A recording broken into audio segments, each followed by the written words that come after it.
Mano y mano. Mano y mano. Mano y mano.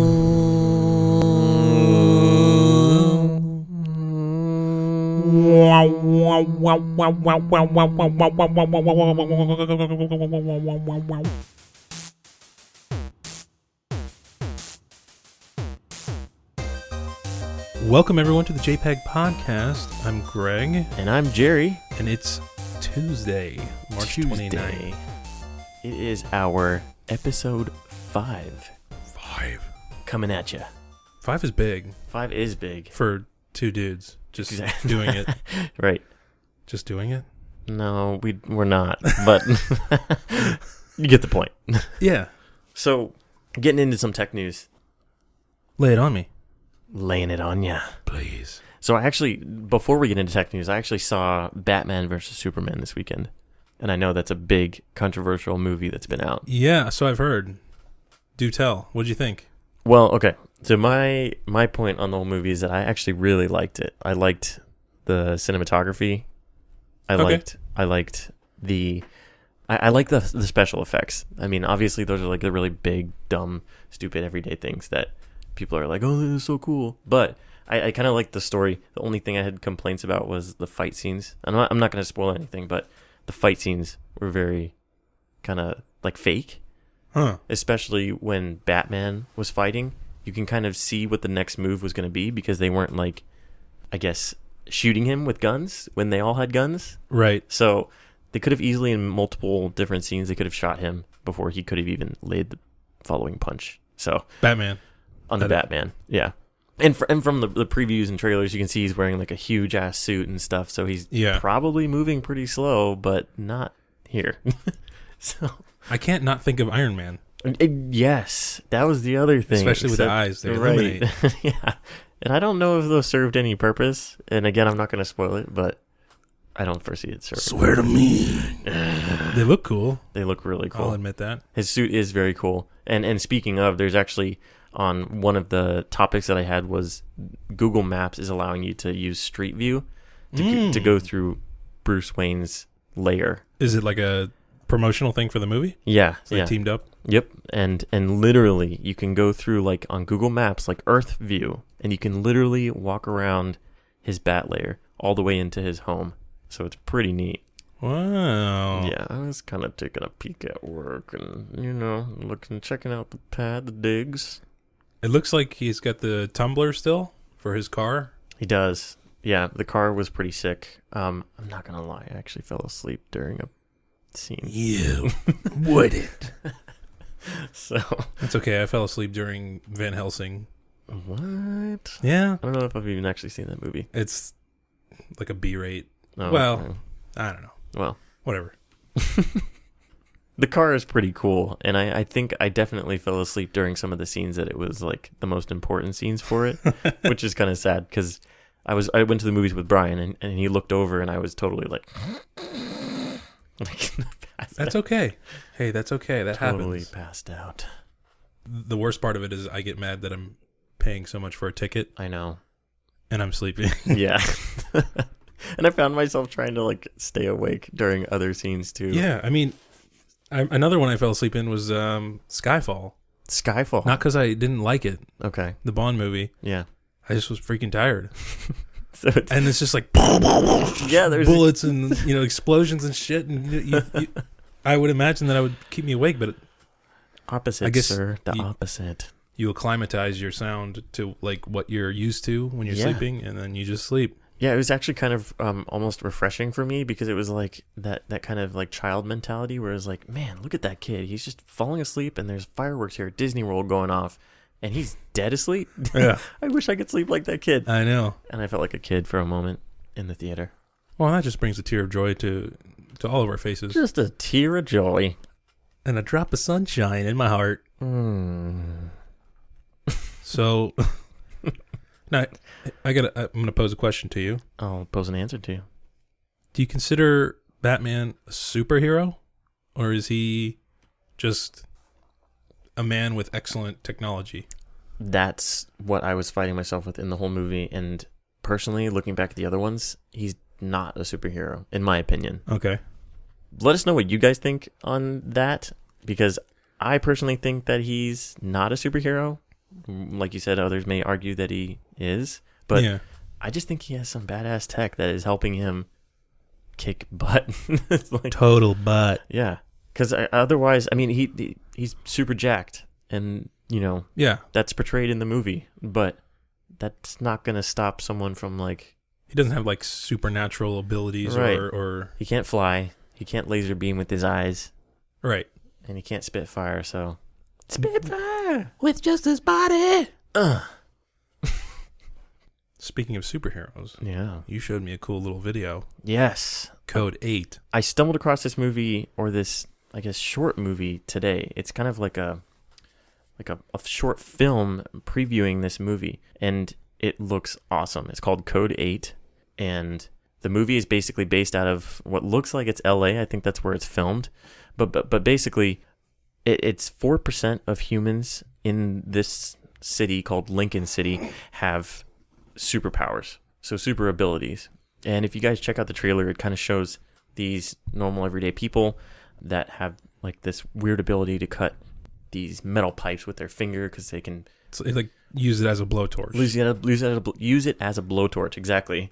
And then on top of that, it's like everyone in the population lives below the poverty line, so they're almost all trying to just make it in this world. But the world is so high tech that there's like these drones flying around that are kind of serving as the police force and Ever watching over your shoulder kind of thing. Yep, exactly. And in this short video, short film, it shows this one main character, I'm assuming, kind of trying to get some labor work with his friend, and an altercation happens, and these cops and the drones come down, and they show what their superpowers really are. And for example, this one guy has an EMP as his superpower, so you can imagine that was pretty kick-ass. Yeah, when I was watching, I don't know that he knows that he has the EMP. Right. I think he just was like so angry and sad and everything. It just kind of manifested into that. Exactly. Yeah, from what happened, which I highly recommend you guys checking it out. It's called Code 8. We'll put the link in for you guys. Put the link in the description below. Code 8, but it features one of these actors that you guys might recognize. He was in some of the Fast and Furious movies, or he was in one of the Fast and Furious movies. I think there's a few of them. Kung? Yeah. His name is Sung Kang. And Kang. Sung Kang, and he's an actor. Where it says here, like his role as Han in the Fast and the Furious franchise. Right. So he's in this movie, and I haven't seen him in a while. I actually follow him on Facebook. And he's a really big car enthusiast, so I thought that cool. You and I could probably talk about that later. Yeah. But for those of you guys don't know him, he's in Fast and Furious, and you can check out the link in the description below to see this movie called Code 8. So it really reminded me, if you've played Infamous. Yes. The PlayStation game, specifically the latest one, because they have their own police force. Oh, there's a new one out. Well, it came newer one. Oh, okay. Came out with the PS4 a little bit after PS4 came out. But it's excellent, and it really reminds me of that, except that takes place in Seattle. Oh, where this is in LA. We assume it's supposed to be LA. They call it Lincoln City. Right. But yeah, the biggest thing about this movie, not only is it like a really cool looking film, it's actually crowdfunded. It was crowdfunded on Indiegogo, right? And it exceeded its minimum goal. I want to say that the minimum goal was like 200,000. Yeah. And right now, if you check out the Indiegogo page, it's $341,000, which basically means they barely scraped past 200,000. Well, but still, I mean, they exceeded their goal. But the point is, they're actually going to continue to start filming the full length film, that is exciting. Really exciting. I am looking forward to that because production values are really good for being just an indie group. Yeah, and I think that poses like another specter of like involving the community, like involving you guys, the listeners, the everyday people out there that want to pledge their money into something and put their 2 cents. Exactly. So, and I think that's awesome. And you can, I guess, if you pledge to the project, you can get a download, or you can get a Blu-ray or a DVD or whatever you pledge. So it's pretty sick. That is cool. Yeah. It was nice out. Did you ride your bike here? I actually didn't. It was kind of in the lower 60s on my way here, so I didn't ride my bike, but I'm looking forward to nicer weather coming up here soon. I have to remember that just because it's like nice to walk in. Yeah. That doesn't equal nice to ride in. The wind bites when you're going about 60. Right. I can imagine. On top of that, there was actually this week, I don't know if you guys are experiencing this in the East Coast, but there's a lot of wind. Yeah. Like insane amounts. Gale force winds. So I know down south there's flooding and up here there's wind. And it was kind of funny. I was actually talking to my mom on the way home and we were just talking and all of a sudden she just goes, ooh. And then all of a sudden it's just like, boom. It's like thunder, lightning. And it was right over her house because she said, oh, and then it struck and I heard the sound. So we're getting some crazy weather, which means I'm not going to be riding very much right now. So no, I didn't ride my bike here just to be safe. Good. But that kind of goes into what I was finding here on the internet on the Autoblog website was a Samsung Smart Windshield. It's basically like a heads-up display for your motorcycle. Yes. And it looks really, really cool. I'm excited for all the HUD stuff. Yeah. But the thing about this is that it's only right now for like a scooter type bike. Oh, yeah. So like... And like old-fashioned motorcycles that have... Yeah, the really big windshields. Yeah. I think that would make sense more in Europe, and I think that's where it's kind of coming from. But it's like the Samsung Smart Windshield heads-up display for your motorcycle, and it's really, really cool. So it'll display your directions, like your next turns that you need to take if you have nav on. It'll also, if someone texts you while you're driving, in the video it shows someone texting you, and then it automatically sends that person a text message that you set up saying like, hey, I'm driving right now, I'll text you when I get back, or something like that. So it's almost like the thing that you really need for your bike. Yeah. Especially when you're driving. But again, this is only for scooters right now, so I think it's more of like a European market type thing. How fast can you get a scooter? They go actually, some scooters like go... a high-end scooter? The high-end scooters go really fast. They're competitive with some of the fast crotch rockets motorcycles.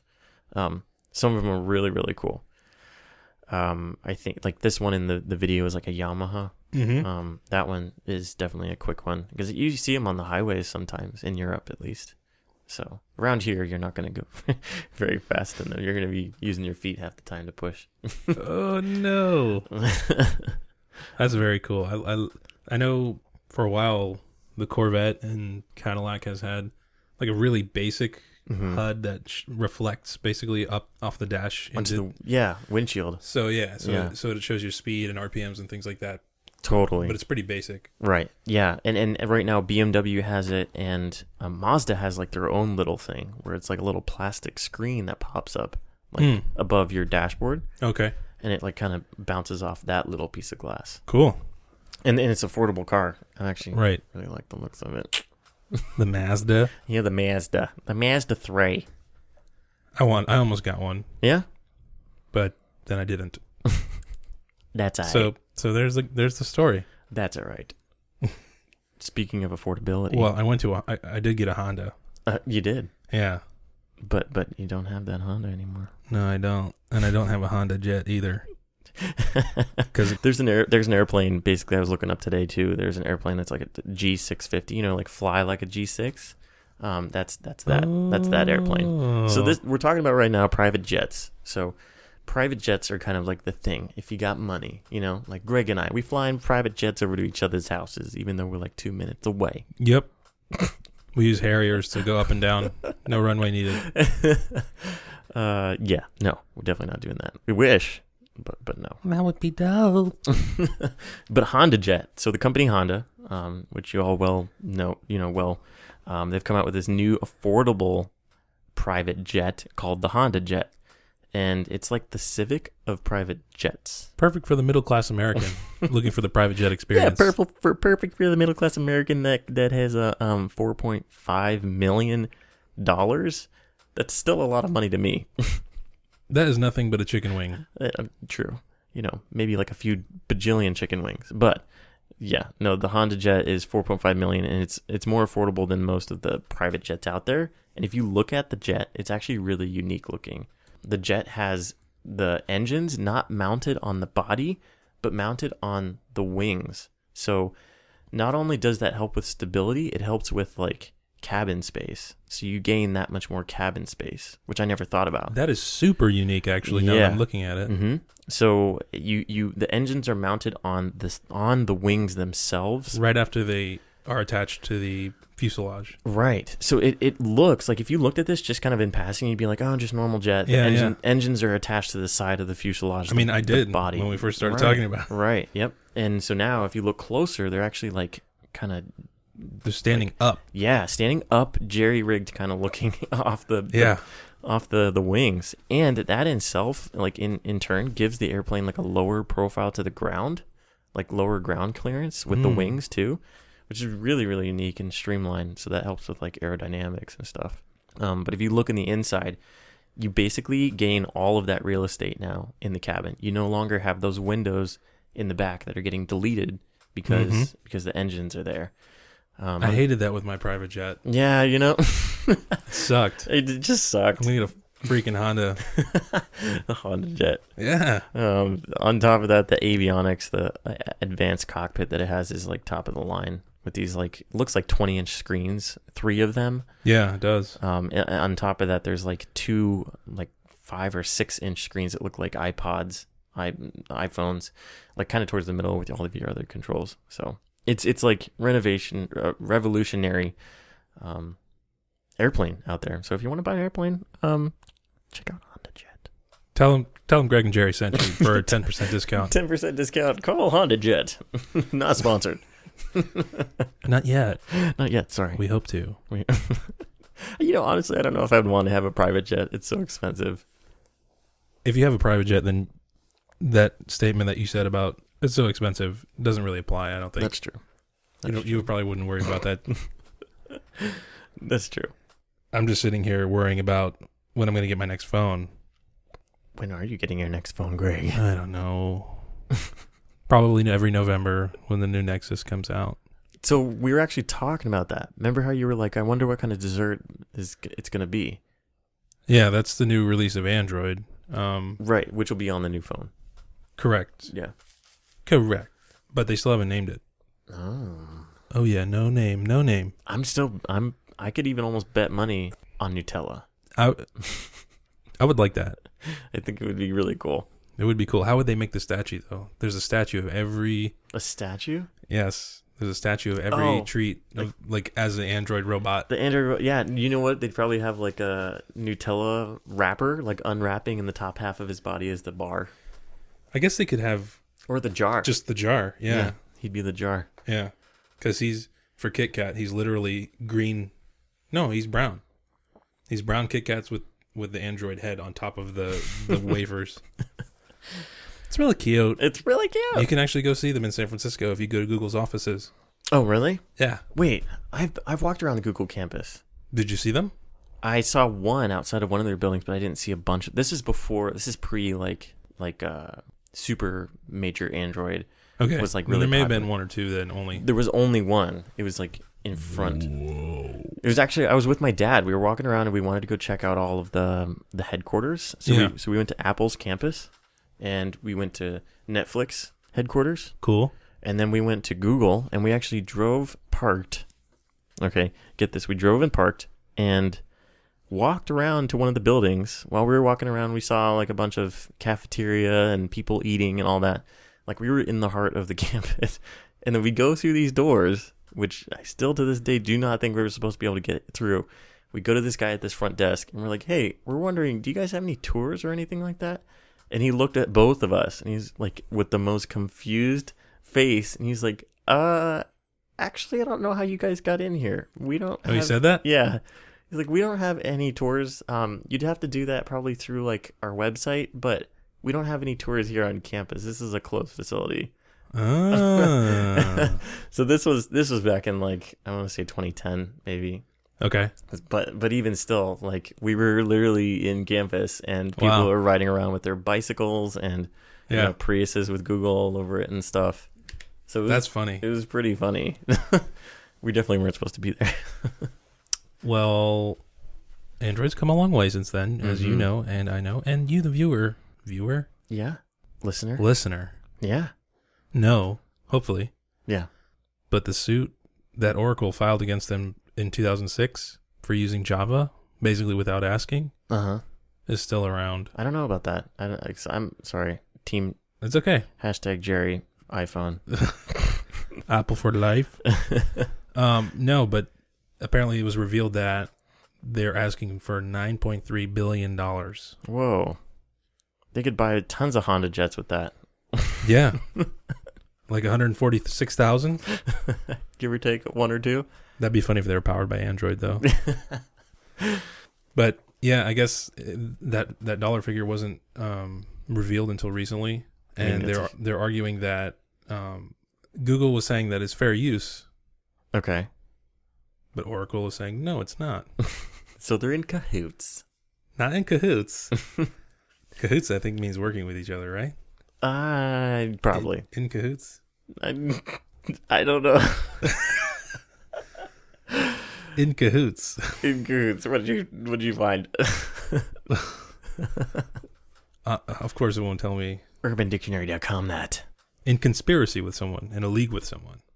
So yeah, that's like together. Oh, okay. So they were headbutting. Yes. There we go. They're butting heads. They were butting heads. Like male rams trying to prove to the ladies. But yeah, that's a lot of money, and apparently it's a hung jury right now. They don't know. Oh. Like, there's no settlement coming down yet. So right. It'll be interesting to see which big boy pays which big boy billions of dollars. Oh my gosh. It's almost hysterical at this point, being like on the outside of all this. It's like, guys, just can you chill and give us some good product? Can you just chill and give us? I just want like $1 million. Yeah, yeah. Give me $1 million. Can you hand it out like candy? I'll even take 500,000. All right. Yeah. I would settle for $500,000. I'd let you take 500,000. Okay. You can take the other 500,000.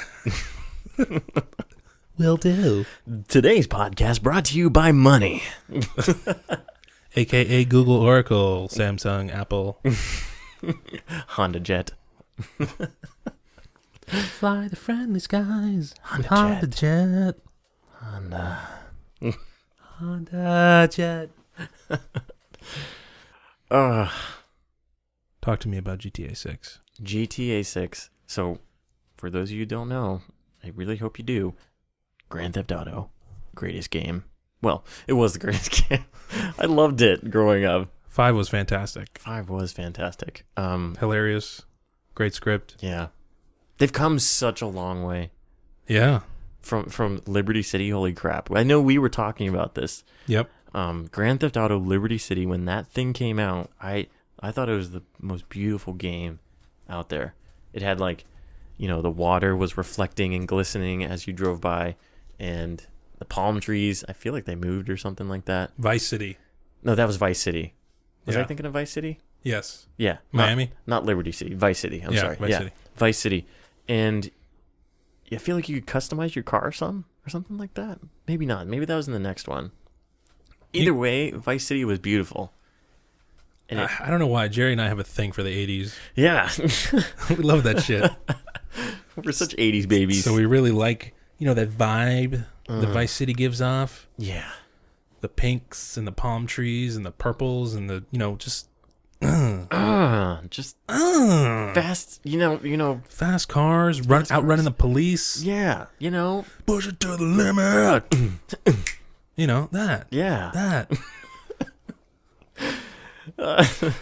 Yeah, it's true though. I really love 80s style. Right. I guess music too. Yeah, And all of it. We were talking about Kung Fury, right? Yeah. Kung Fury. Please, guys, if you haven't checked it out, go on YouTube and YouTube Kung Fury. Please. It's also on Netflix. Oh, yeah. You can watch it straight up on Netflix. That's true. Netflix. Stream that stuff straight from Netflix. It's an amazing, short film. 30-minute journey into obscurity. It's over the top, almost stupidly hilarious. Violent. Very violent. But funny and stupid. But the best thing about it, which we are getting at, is the music. Push it to the limit. Yeah. Except better than that. Yeah, that was terrible. But this movie, I'm almost tempted right now to buy their soundtrack. The soundtrack itself is just amazing. Even if it was just a soundtrack by itself, I would love it forever. I'm gonna have to. I should watch it again. I've seen it one time. Yeah. And I don't remember the soundtrack specifically.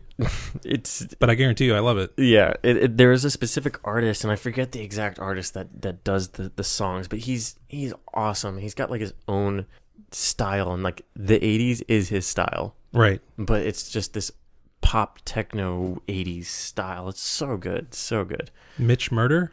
Yeah, Mitch Murder. Yeah, that's right. Okay. That's exactly right. Yeah, check him out. If you guys haven't heard it, seen Kung Fury, please check it out. Mitch Murder. He's killing it. That's a cool name. Yeah, it is. I like that. It's my stepdad's name. Shout out to my stepdad, Mitch. What up? Mr. Murder, how are you? But now that we've got off on that huge tangent, what we're getting into is the new Grand Theft Auto that's apparently going to be coming out. Yes. Now, there's no official release date for this, and what the blog that I read says it's probably not going to be for another couple of years. They're still coming out with all these like DLC contents for the current Grand Theft Auto, so they're still working on this. But there's a rumor right now that the new Grand Theft Auto 6 is going to be in Tokyo. Because their scouts are going there? Yes, because they have, basically what they do is they have scouts that kind of go out and check out cities or areas that they want these games to be set in. And right now there's speculation that they're in Tokyo. So that's kind of cool. So like the picture here is almost like a fan fiction type picture, but it's like Tokyo with the downtown Times Square with all the lights. It really does look like that. Yeah, the billboards and all that stuff, but it's Tokyo. So, I mean, just like what Tokyo is, it's just going to be awesome. That's interesting. I'm seeing that they filed a trademark for Grand Theft Auto Tokyo, Grand Theft Auto Bogota, and Grand Theft Auto Sin City in 2003. Right. So you can imagine all of the foresight that they've been, doing into these things. I wonder if that was just like to reserve them in case they got it in the future or something. Right. So it was 13 years ago. It takes a long time to make games, but not that long. Right. But if you think about it, that's pretty smart. I mean, it is buying up the market. They're basically reserving that country for their game setting, which is really cool. And I just love all the Grand Theft Auto series. They should reserve another time period in the 1800s because Red Dead Redemption. Great game. Love that game. Yeah. It's such an... We were talking about games that were sort of experiences before. Right. This is even better in my opinion because it's a full experience, and if you immerse yourself, if you let yourself get into it, like you can really feel like you're back there with him. Right. But it's also like a full-on game. So for those of you who don't know what Red Dead Redemption is, please, hopefully you do. But this game is like set back in like the well, it's really it's about the dying of the West, right? So it's more like 1910s, yeah, I guess you could say the tens and teens. But yeah, so it takes place. It shows the worlds colliding of the horse dying and the horse travel dying and car travel birthing, right, that struggle and all that. But I won't get into the story because you should play it. You got me to get that game, and if you guys haven't, I would definitely recommend checking it out. If not, renting it or something, because this game, I haven't been able to play it as much as I wanted to, but I, like you said, Greg, when I got immersed into it, and if you let yourself go, you just really get like in this setting, and it's free roam, so you're just a cowboy wandering in the West, and it's really cool. It's like a movie. So, and it's been a while now. I think 2006 it came out, and every single person on Earth, loves it. So people are wondering where the hell 2 is. And I think that was in this article too with Grand Theft Auto. They were talking about like rumored that there's possibly going to be a Red Dead Redemption 2. Dude, that would be so celebrated if they announced that at like all the people in Tokyo will be cheering.